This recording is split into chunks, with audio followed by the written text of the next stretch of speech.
ये जो लेसी सी है, मैं तो इसे सुशासन की माफिया क्वीन कहता हूँ। दोस्तों नमस्कार, स्वागत है आपका नव भारत समाचार में। राज्य की सियासी जो परिदृश्य है वो बिल्कुल उठापटक में देखी जा रही है।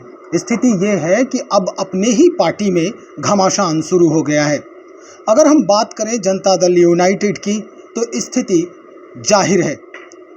कुछ दिन पहले ही जब बीमा भारती को मंत्री पद नहीं मिला तो उनके जो बयान थे वो अपने ही पार्टी के एक मंत्री जो लेसी सिंह हैं उनके ऊपर शुरू हो गया।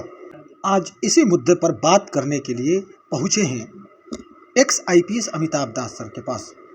हम जानने का प्रयास करेंगे कि दरअसल एक पुलिस अधिकारी के होते हुए जो दृष्टिकोण है इनका, इन दोनों नेताओं की जो आपसी जो ये शीत युद्ध जो चल रहे हैं, इसका मूल वजह क्या है?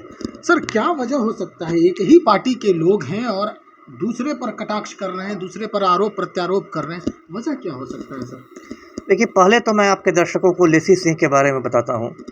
ये जो लेसी सी है, मैं तो इसे सुशासन की माफिया क्वीन कहता हूँ।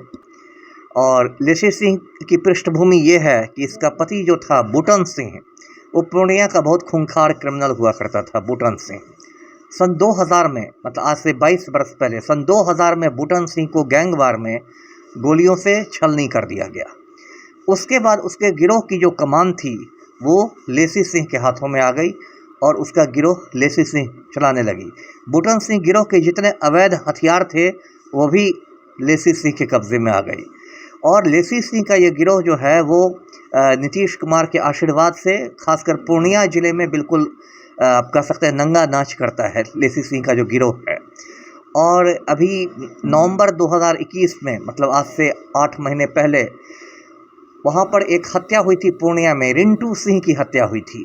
रिंटू सिंह पूर्णिया कांग्रेस का जिला उपाध्यक्ष हुआ करता था और उसको गोली मार के उसकी हत्या कर दी गई थी। और रिंटू सिंह की जो वाइफ है, अनुलिका सिंह नाम है, उसने थाना में FIR करवाया और उसमें श्रीमती लेसी सिंह का नाम मुख्य षड्यंत्रकर्ता के रूप में रखा कि साजिश माननीय मंत्री महोदया ने रची थी। लेकिन नीतीश कुमार ने पैरवी कर दी लेसी सिंह की, तो पूर्णिया पुलिस ने लेसी सिंह पर कुछ नहीं किया। जब बहुत ज़्यादा हंगामा बढ़ा और फिर पुलिस पर चौतरफा दबाव पड़ा, और एक दिलचस्प बात है कि उसमें तेजस्वी यादव विपक्ष के नेता हुआ करते थे, तो तेजस्वी यादव ने मांग की कि लेसी सिंह के कॉल डिटेल्स निकाले जाए। लेसी सिंह के मोबाइल में जो कॉल डिटेल्स हैं वो निकाला जाए। और तेजस्वी यादव ने भी इल्ज़ाम लगाया था कि लेसी सिंह ने उस हत्या की साजिश रची है। लेकिन लेसी सिंह को पूर्णिया पुलिस ने कुछ नहीं किया। जब बहुत ज़्यादा हंगामा बढ़ा तो लेसी सिंह का भतीजा है, आशीष कुमार सिंह नाम है, आशीष कुमार सिंह को पूर्णिया पुलिस ने गिरफ्तार किया और जहाँ तक मेरी जानकारी है वो अभी जेल के अंदर है और पुलिस ने उसको चार्जशीट कर दिया है।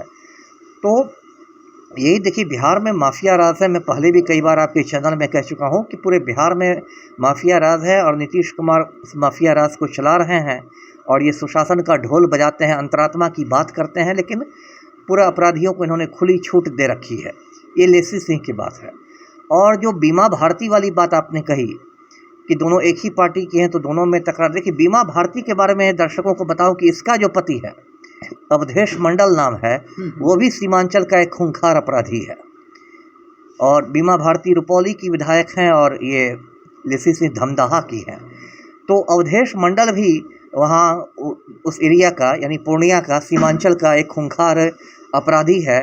और अवधेश मंडल और बूटन सिंह में मतलब 36 का रिश्ता हुआ करता था। दोनों में अदावत चलती थी। एक अदावत तो सीधे गैंगवार की थी और एक अदावत का आप कह सकते हैं एक जातीय कोण भी था। एक अगड़ी और एक पिछड़ी जाति वाली जो बात होती है, बीमा भारती पिछड़ी जाति से आती है, लेसी सिंह अगड़ी जाति की है, तो एक अगड़ा और पिछड़ा का भी झगड़ा चलता था, तनाव हमेशा बना रहा जी। तो इसी वजह से बीमा भारती का मैं बयान देख रहा था कि उन्होंने कहा कि लेसी सिंह को या तो मुख्यमंत्री हटा दे, नहीं तो मैं विधायक का पद छोड़ दूंगी। तो यही मतलब किस्सा है संक्षेप में, जी। तो इसका ये जो है मुखिया है नीतीश कुमार, और आपने जैसा कि कहा कि तेजस्वी यादव ने भी कभी इस पर बयान दिया था कि लेसी सिंह के कॉल डिटेल्स निकाले जाए। अब लेसी सिंह हों या फिर बीमा भारती हों या नीतीश कुमार या तेजस्वी हों, सब एक दल में सम्मिलित हो गए हैं। स्थिति क्या होगी सर? क्या लग रहा है कि ये पूरा पट्टाक्षेप कर पाएंगे नीतीश कुमार, या फिर कोई अलग मामला इसमें निकल के सामने आएगा? अब देखिए, अब तेजस्वी से तो अब नए बयान की हम उम्मीद नहीं कर सकते कि वो दोबारा कॉल डिटेल्स की मांग करेंगे, क्योंकि अब तो एक नई खिचड़ी पक गई है बिहार में और फिर दोनों साथ साथ हैं। तो अब तो तेजस्वी पर गठबंधन धर्म निभाने की मजबूरी है। अब तो जिस कैबिनेट में वो डिप्टी सीएम है उसी कैबिनेट को लेसी सिंह भी सुशोभित कर रही हैं, तो वो तो उनकी अब गठबंधन वाली मजबूरी हो गई है। और जहाँ तक नीतीश कुमार का संबंध है तो मैं बयान देख रहा था कि उन्होंने लेसी सिंह का बचाव किया है नीतीश कुमार ने, और बीमा भारती को एक्शन की धमकी दी है। तो नीतीश कुमार तो शुरू से ही अपराधियों का बचाव करते आए हैं, कोई नई बात नहीं है, और डरा धमका के पटाक्षेप करवा भी देंगे। लेकिन ये पूरी, और हो सकता है बीमा भारती भी मुख्यमंत्री की धमकी से सहम जाए, चुप हो जाए। लेकिन ये पूरे बिहार के लिए एक बहुत दुर्भाग्यपूर्ण बात है कि गिरोह चलाने वाली कोई औरत, गिरोह चलाने वाला कोई अपराधी बिहार कैबिनेट में शामिल हो जाए, सरकार में शामिल हो जाए और अपनी गाड़ी पर तिरंगा झंडा लगा के घूमे। ये पूरे बिहार के लिए बहुत दुर्भाग्यपूर्ण बात है जी। दुर्भाग्यपूर्ण बात है, लेकिन सर कानून के तरफ से कोई इस तरह का तो उनके ऊपर नहीं हुआ है, जो शिकंजा जो है वो नहीं किया गया है। इसका मतलब कहीं ना कहीं ये मामला कानून के दहलीज तक नहीं पहुंच पा रही है। और हमेशा जो बचाव की बात आप कर रहे हैं कि बचाव किया जाता है यहाँ के मुखिया के द्वारा, तो निश्चित तौर पे ये बात अब कानून के दरवाजे तक नहीं जाएगी, ये संभव हो सकता है। ये वही बात है, जैसे मैंने कहा रिंटू सिंह हत्याकांड की मैंने चर्चा की, जो कांग्रेस नेता की हत्या हुई थी नवंबर में पिछले साल। तो उसमें तो एफआईआर में बाकायदा ये श्रीमती लेसी सिंह का नाम आया था, पुष्टि हुई थी। वही उसी पर मैं जा रहा हूँ, मुख्य साजिशकर्ता के रूप में। यदि वो लेसी सिंह कोई आम औरत रहती तो हो सकता है उनको तत्काल बंद कर दिया था और सीरियस केस था 302 का, आसानी से जमानत भी नहीं मिलती। लेकिन चूंकि वो बिहार सरकार की कैबिनेट मंत्री थी और नीतीश कुमार ने उसकी पैरवी कर दी पूर्णिया के एसपी से, तो पूर्णिया में जो भी जांबाज एसपी होंगे वो सहम गए होंगे, दुबक गए होंगे, और उसके बाद लेसी सिंह का नाम उसके से हटा दिया गया। तो इतना ज़्यादा राजनीतिक दबाव में जब पुलिस इन्वेस्टिगेशन करती है, अनुसंधान करती है, तो उसमें ज़्यादा न्याय मिलने की उम्मीद नहीं रखनी चाहिए, ये मैं कह रहा था। सर आप भी पुलिस अधिकारी रहे हैं जी। अपने जो भी आपके समय काल होंगे, कालखंड होंगे जी। उस समय आपके ऊपर भी इस तरह के कोई ऐसे दबाव आए होंगे जी। तो सर किस तरह से आपने उसको हैंडल किया था, क्या किया था? जी, सारे पुलिस वालों पर दबाव आते हैं और मुझ पर भी आए थे। मैं बिहार के संवेदनशील जिलों में एसपी रहा, लखीसराय में, किशनगंज में, अरवल में, बक्सर में। कभी लखीसराय में मैं एसपी था तो मैंने बालू माफिया से लड़ाई लड़ी थी। इतनी बड़ी लड़ाई लड़ी थी कि सिर्फ समझिए 66 दिनों में मेरा तबादला हो गया था, है ना। फिर किशनगंज में मैं गया तो वहाँ तस्लीमुद्दीन से मेरी भिड़ंत हो गई। बक्सर एसपी बना तो ददन पहलवान को मैंने जेल भिजवा दिया था, खदेड़ दिया था। अरवल एसपी था तो रणवीर सेना से टकरा गया था। सारे जो भी आप ईमानदारी से काम करना चाहिएगा तो आपकी भिड़ंत होगी। माफिया सर आप पर दबाव भी पड़ेगा, क्योंकि माफिया इतना शक्तिशाली हो गया खासकर बिहार जैसे राज्यों में कि सरकार में उसकी पैठ है। और सच तो पूछे कि नीतीश कुमार ने मुझे समय से पहले रिटायर ही इसलिए करवा दिया क्योंकि मैं माफिया से टकरा गया था। लेकिन बात यह समझते हैं कि दबाव तो सब पर आता है, लेकिन आईपीएस लोगों को हमेशा याद रखना चाहिए कि उन्होंने भारत के संविधान के प्रति निष्ठा की शपथ ली है, ना कि नीतीश कुमार के प्रति निष्ठा की शपथ ली है, ना कि लेसी सिंह के प्रति निष्ठा की शपथ ली है। ये मुख्यमंत्री तो मौसम के समान होते हैं, बदलते रहते हैं। आज ये मुख्यमंत्री है, कल वो मुख्यमंत्री होगा, परसों होगा। जो भी आईएएस है या आईपीएस है उनको संविधान के मुताबिक चलना चाहिए। लेकिन मैं देखता हूँ ज़्यादातर पदाधिकारी ऐसा करते नहीं हैं।